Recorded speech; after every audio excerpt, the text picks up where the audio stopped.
foreign overweight girl suddenly screamed in the middle of the crowded market, "Let him go! I will buy him!" Everyone froze. The man they had tied up looked worthless in their eyes, dirty, wounded, and completely defeated. No one understood why a stranger would risk her money and reputation for someone like him. But I saw something different in her trembling voice. It was not pity. It was fear, and maybe a secret she had been carrying for years. I stepped forward, not knowing that my next decision would change all our lives forever. I never thought the worst day of my life would end with a Korean girl yelling she wanted to buy me. My name is Caleb Turner, 46 years old, born in Colorado, raised on dust horses and broken fences. I've spent the last 20 years drifting from ranch to ranch, fixing what other men broke and never staying long enough for anyone to remember my name. That afternoon in Red Willow, Wyoming, I stood in the middle of the county courthouse yard with my wrists cuffed in front of me, the sun beating down like it had a personal grudge. The charge wasn't even real. I'd worked 3 months at Barlow Ranch, mending fences, doctoring horses, unloading feed. The owner kept forgetting to pay me. When I finally asked for my money, he called the sheriff and said I damaged equipment and resisted arrest. I never laid a hand on anyone, but in a town this small, the rancher's word is gospel. Mine is just dust on the wind. They dragged me into the Community Labor Settlement Program. Fancy name for letting local businesses buy your debt and your labor for 30 days. I owed $1,200 in bond and court fees. The clerk read my name out loud like I was a side of beef at auction. Caleb Turner, 46, eligible for 30 days of supervised labor. The crowd murmured, some laughed, some looked away because they knew it wasn't right, but nobody wanted to get involved. I kept my back straight. I might lose my freedom for a month, but I wasn't going to let them take my dignity too. Then a woman's voice cut through the dry air. "Let him go! I will buy him!" The whole yard went dead quiet. I turned my head. She was standing near the wooden gate, clutching a plain envelope. She couldn't have been more than 28 or 30. Short, round-faced, full-figured, wearing an old denim jacket and a long skirt dusted with dirt from the road. Her black hair was pulled back simply. She looked completely out of place in this Wyoming town, and the way she held herself, shoulders tight, voice shaking but stubborn, told me she knew it. The crowd started laughing. Little foreign girl thinks she's at a horse auction? What's she gonna do with an old cowboy like that? Her cheeks went red, but she didn't back down. The clerk frowned. "Ma'am, who are you?" She swallowed hard, her English careful and a little slow. "My name is Mina Park. I run Park Storage, the grain warehouse east of town. I need a worker. I will pay his debt." The clerk raised an eyebrow. "You understand this isn't actually buying a person, right?" Mina nodded once. "I understand. I am buying his labor contract, 30 days. He works for me, he gets food, a place to sleep, and no one lays a hand on him. Paperwork will be correct." More laughter rippled through the crowd, and someone muttered, "She's gonna feed him rice and kimchi while he stacks hay?" I looked at her. Really looked. She wasn't smiling, she wasn't playing hero. She just looked tired, like someone who had already carried too much and decided to carry one more thing anyway. The clerk turned to me. "Turner, you agree to this?" I stared at Mina Park. Her eyes met mine. No pity, no disgust, just exhaustion and something steady underneath it. I asked her, loud enough for everyone to hear, "What do you need me to do?" She answered without hesitation. "Work. Fix the warehouse, unload trucks, help me keep what my father left behind." Those last words hit me harder than the cuffs on my wrists. I knew what it meant to try to hold on to something your father left you. I'd failed at it more than once. I looked back at the clerk. "I agree." The yard erupted. Some people clapped like it was a show. Others shook their heads. The clerk uncuffed me right there. The metal fell away, and for the first time in hours I could rub my wrists. Mina turned and started walking toward an old pickup truck parked outside the gate. I followed a few steps behind. The sun was still blazing, but the air felt different now. Heavier, like the whole town was watching us leave together. I climbed into the passenger seat. The truck smelled like engine oil and dried hay. Mina started the engine without a word. As we pulled away from the courthouse, I glanced in the side mirror and saw the crowd still staring. I didn't know what I just agreed to. I didn't know that the woman who had just bought me in front of the entire town would become the first person in years to look at me and see a man instead of a problem. And I sure as hell didn't know that 30 days would turn into something neither of us could walk away from. But right then, sitting in that old truck with the Wyoming dust kicking up behind us, all I knew was one simple truth. For the first time in a long time, someone had stood up in a crowd and spoken for me. And that someone was a round-faced Korean girl who looked like the world had already knocked her down more times than she could count. Yet she still chose to stand up anyway. I leaned my head back against the seat and closed my eyes for just a second. This was going to be a long 30 days. The old pickup rattled down the county road, kicking up a long tail of dust that hung in the dry Wyoming air like it didn't want it to settle. Mina drove with both hands on the wheel, eyes straight ahead, saying nothing. I sat in the passenger seat with my wrists still tingling from where the cuffs had been, trying to make sense of what had just happened. My name is Caleb Turner, 46 years old. I was born in a small town outside Denver where the mountains meet the plains. My father raised horses and taught me that a man's word is the only thing no one can take from him. I believed him, I still do. But life has a way of testing how much a man is willing to lose before he breaks that promise to himself. I had a wife once, Laura. We had a little girl, Ellie. Leukemia took her when she was 6. After the funeral, Laura and I tried to hold on, but grief has teeth. We tore each other apart trying to stay together. When the divorce papers came, I signed them without a fight. Then I started drifting. Montana ranches, Nebraska feedlots, Kansas wheat fields. Anywhere they needed strong hands and didn't ask too many questions. I fixed fences, doctored horses, unloaded trucks, and never stayed longer than a season. Red Willow was supposed to be just another stop. 3 months at Barlow Ranch, then move on. Instead, I got cuffed and sold in front of the whole damn town. Now here I was, riding shotgun with a Korean woman I'd never spoken to before today. Mina Park. That was the name the clerk had written down. She looked even smaller behind the wheel of the big truck. Round face, full figure, black hair pulled back tight like she didn't have time to fuss with it. Her denim jacket was faded at the elbows. Her hands on the steering wheel were rough from work, not soft like city girls. She didn't look like someone who could afford to buy a man's debt. But she had. We turned onto a gravel road that led to a cluster of 3 weathered warehouses. A faded sign above the gate read Park Storage in peeling white letters. The place wasn't fancy. Just 3 long metal and wood buildings, a small office with a tin roof, a gravel yard full of old tractors and stacked pallets, and a way station that looked like it hadn't been painted since the 90s. Behind it, the Wyoming plains stretched out flat and golden under the late afternoon sun. Mina parked and killed the engine. For a moment, neither of us moved. She spoke first, voice quiet but clear. "This is the warehouse. My father built it. 3 buildings, 1 for grain, 1 for feed, 1 for equipment storage. I live in the office apartment. You sleep in the back room of building 2. No lock on the door. You are not a prisoner here." I nodded. She continued, eyes on the steering wheel. "You work 30 days. Food and a bed are included. I pay the court the $1,200. After 30 days, you are free. If you leave early, I lose the money and you go back to jail. Simple." I looked at her. "You really think this is simple?" She met my eyes for the first time since we left the courthouse. Her gaze was tired but steady. "No, but it is honest." She got out. I followed. Inside building 2, the air smelled of old wood, hay, and motor oil. She showed me a small room at the back. Cot, wooden chair, tiny sink, and a window that looked out over the plains. Clean, but nothing extra. "You can use the bathroom in the office," she said. "I cook dinner at 7. You eat with me or you eat alone. Your choice." I set my small duffel bag on the cot. "Mina," I said, using her name for the first time. "Why me? You could have picked anyone else in that yard." She paused at the door, back still turned. "Because you looked like someone who still keeps his word even when the world is unfair." She left before I could answer. That first evening was awkward as hell. She cooked in the tiny office kitchen. Rice, some kind of spicy cabbage I later learned was kimchi, grilled meat, and a clear soup. The smell was strong, foreign, and completely different from anything I'd eaten in 20 years of diner food and ranch cookouts. When she set the bowl in front of me, I took 1 bite and nearly coughed my lungs out. Mina looked up, worried. "Too spicy?" I wiped my eyes. "Lady, this stuff could wake the dead." She stared at me for a second, then the corner of her mouth twitched. The smallest smile I'd seen from her all day. "In Korea, that is a compliment." I laughed despite myself. It was rusty, but real. She still called me Mr. Caleb even after I told her to drop the Mr. She bowed her head slightly when she handed me water. She said thank you for every small thing I did. Carrying a box, closing a door, washing my own plate. It made me uncomfortable. I wasn't used to being treated like I mattered. That night, I lay on the cot listening to the wind move through the empty yard. I thought about the cuffs coming off, about the way the whole town had laughed at her, about the quiet way she had stood up anyway. I didn't know this woman. I didn't know if I could trust her. But for the first time in years, someone had looked at me. A broke, drifting 46-year-old cowboy with nothing to his name, and decided I was worth betting on.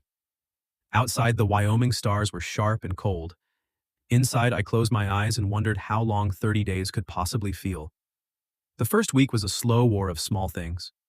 I woke at 5:30 like I always had on ranches, pulled on my boots, and started work before the sun cleared the horizon. I saw what needed fixing and fixed it. That was how I'd lived for 20 years. But Mina had a different way. Everything had to be written down. She kept a thick notebook on the office desk. Every morning she handed it to me with a pen. "Write what you do today," she said. "What time, what material, how long it takes." I stared at the page like it had insulted me. "I've been fixing things since I was 14, I told her. "I don't need a list to remember a broken hinge." She didn't raise her voice. She never did. She just looked at me with those steady dark eyes and said, "My father kept records for 23 years. When he died, I could open any page and know exactly what happened on any day. That is how I keep his warehouse alive." I wanted to argue. Instead, I took the pen and wrote the shortest line I could. "Fixed south door hinge on building 1. She read it, nodded once, and walked away. We fought like that every day, quietly. She called me Mr. Caleb, even after I told her 3 times to drop the mister.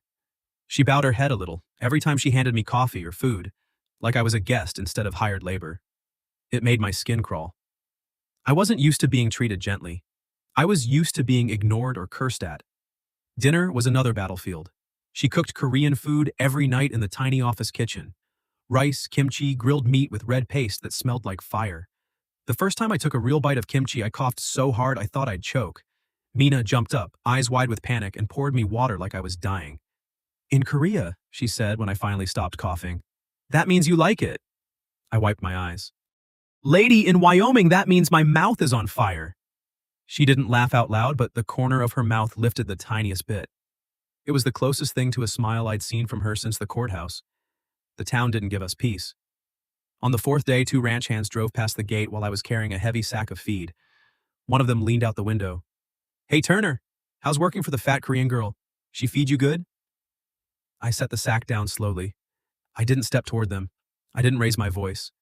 I just looked at them until they stopped laughing and drove away. When I turned around, Mina was standing at the office door, arms folded tight across her chest. She had heard everything. She didn't say thank you, she just nodded once and went back inside. That night she asked, "They were talking about me?" I shrugged. "Doesn't matter." She looked down at her bowl. "I am used to it." I hated how calm she sounded, like someone who had already decided the world was going to hurt her and had stopped fighting it. The real fight came on the 7th day. I had been watching the roof of Building 2 for days. A big section was sagging and leaking every time it rained. I found a stack of good lumber behind the office, solid pine boards still wrapped in plastic, clearly set aside for something important. I dragged out what I needed and started cutting. Mina came running the moment she heard the saw. "No," she said, voice sharp for the first time. "Not that wood." "It's the only stuff strong enough. The roof is going to collapse if we wait." That wood is for the new office. My father bought it the week before he died. It is the last thing he ever bought for this place."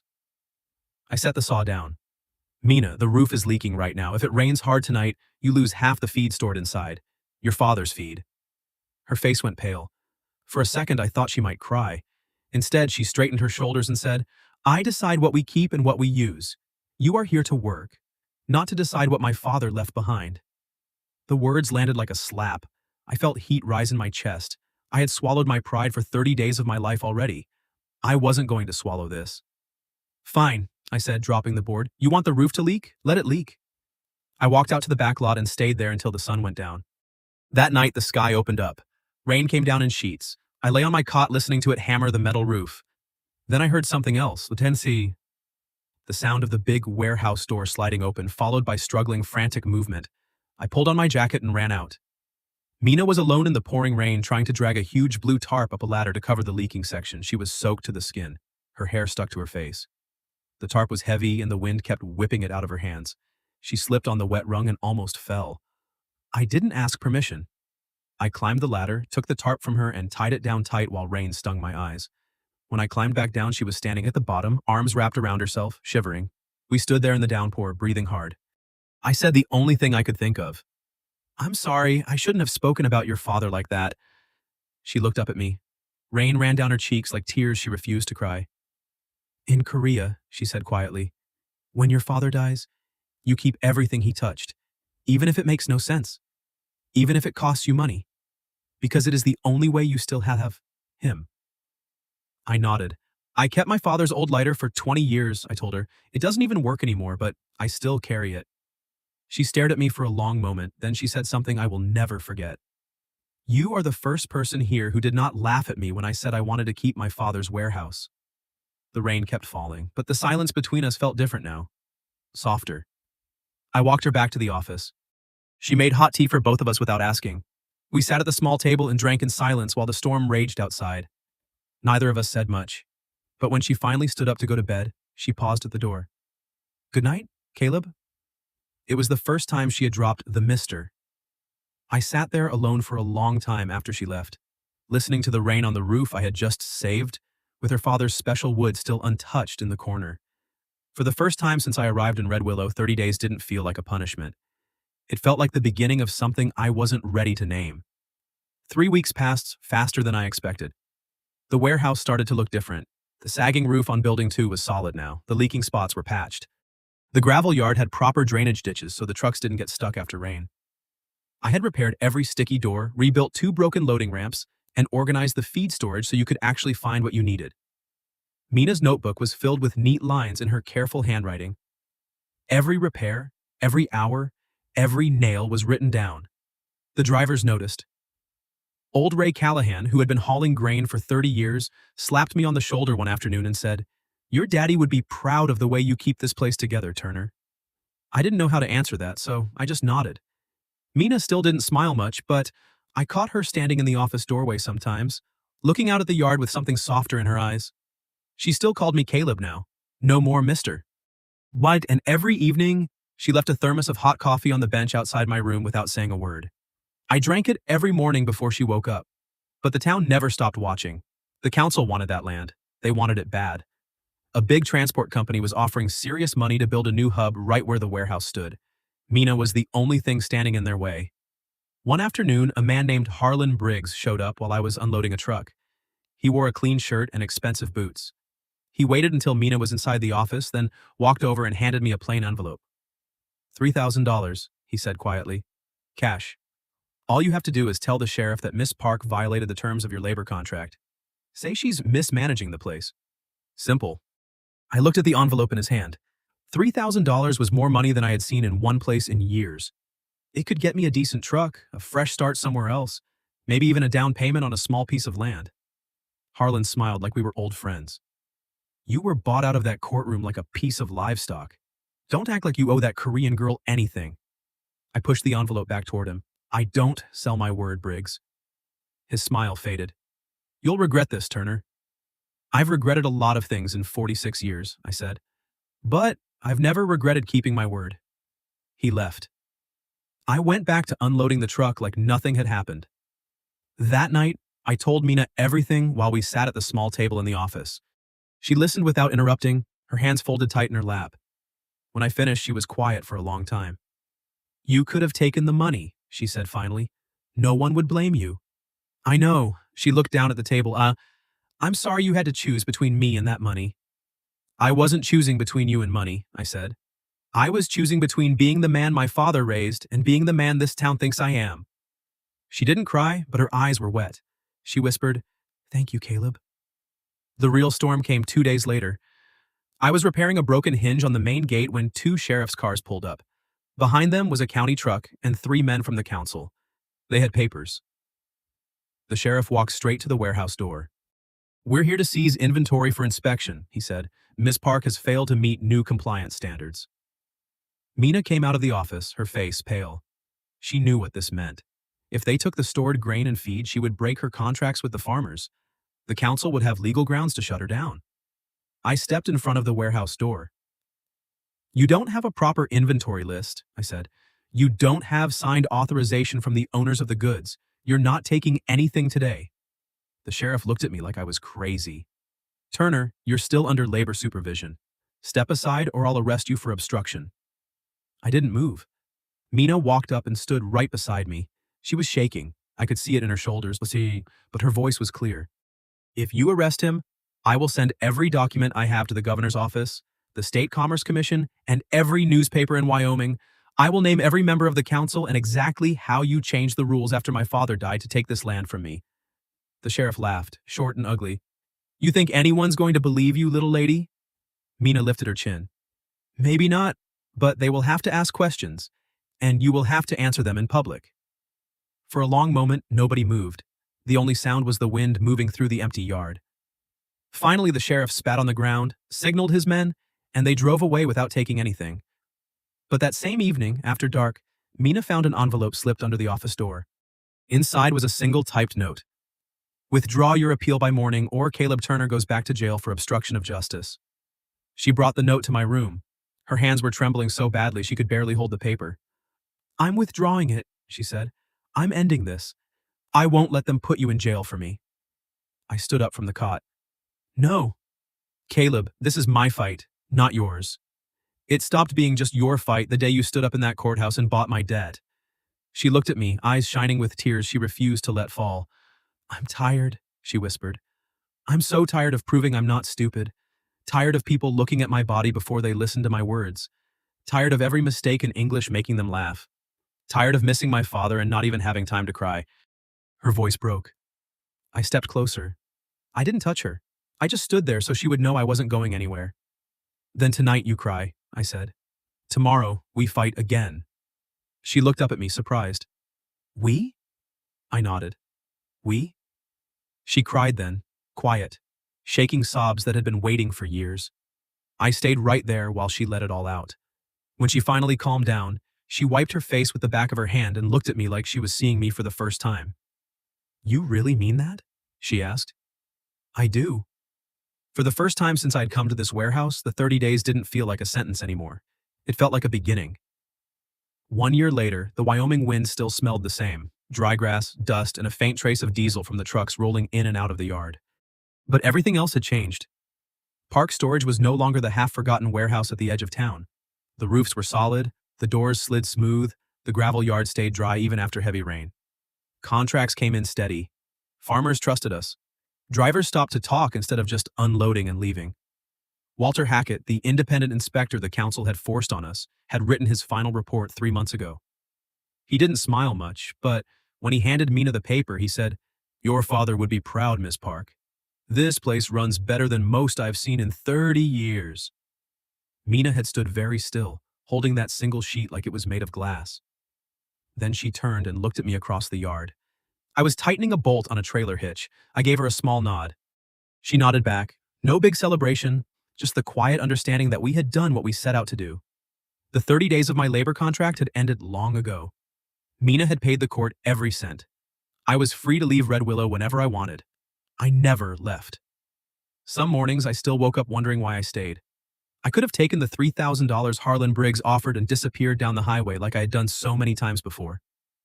But every time I thought about packing my bag, I remembered the night it rained so hard the tarp nearly blew away.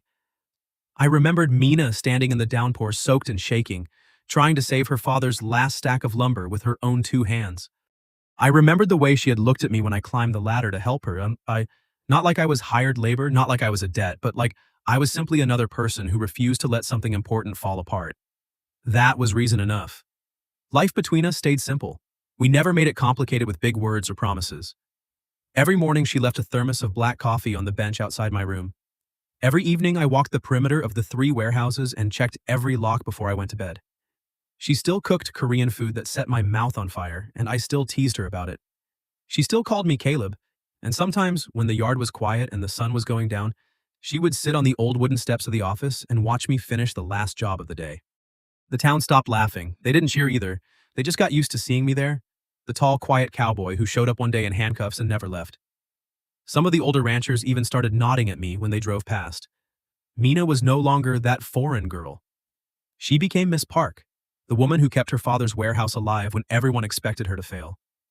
One late summer evening, almost exactly a year after the day she bought my debt in front of the whole courthouse, we sat together on those same office steps.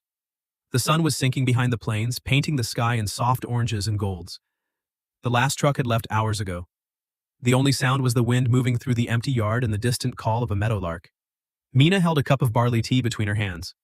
I drank my coffee black the way I liked it. She spoke first, voice low. "Do you ever regret staying?" I thought about the question for a long time. The honest answer surprised even me. No, I said. I regret a lot of things in my life, but not this. She turned her head and looked at me. Her face was fuller in the golden light, softer somehow. The same round cheeks, the same steady eyes that had met mine across that crowded courthouse yard. People still talk, she said quietly. They ask why you're still here. Why a man like you would stay with a woman like me. I set my cup down on the step. Let them talk, I answered. I've spent 47 years listening to what other people think I should do. I'm done with that. Mina smiled then. Small, tired, but real. In Korea, she said, there is a saying, some debts cannot be paid with money. I nodded. Yeah, I figured that out somewhere along the way. We sat in silence after that. The kind of silence that didn't need filling. The wind tugged at her hair. A hawk circled high overhead. The warehouse building stood solid and quiet behind us, the work of two people who had refused to let something important disappear. After a while, Mina spoke again, almost to herself. I used to think I was buying time. 30 days. That was all. Just enough to keep the warehouse open a little longer. She looked at me. I didn't know I was buying a friend. I met her eyes. You bought more than that, I said. You bought me a chance to be the kind of man I used to believe I was. The sun slipped lower. The sky turned deep rose and lavender. Neither of us moved to go inside. I didn't know what tomorrow would bring. I didn't know if 30 days would become another year or 5 years, or the rest of whatever life we had left. I didn't know if what grew between us would ever have a name that other people would understand. But I knew one thing for certain. Sitting there on those worn wooden steps, with the woman who had once stood up in a crowded courthouse and spoken for me when no one else would. Some things are worth staying for. Not because they are easy, not because they are perfect, but because they are honest. And in the quiet Wyoming evening with the wind carrying the smell of hay and distant rain, that was enough.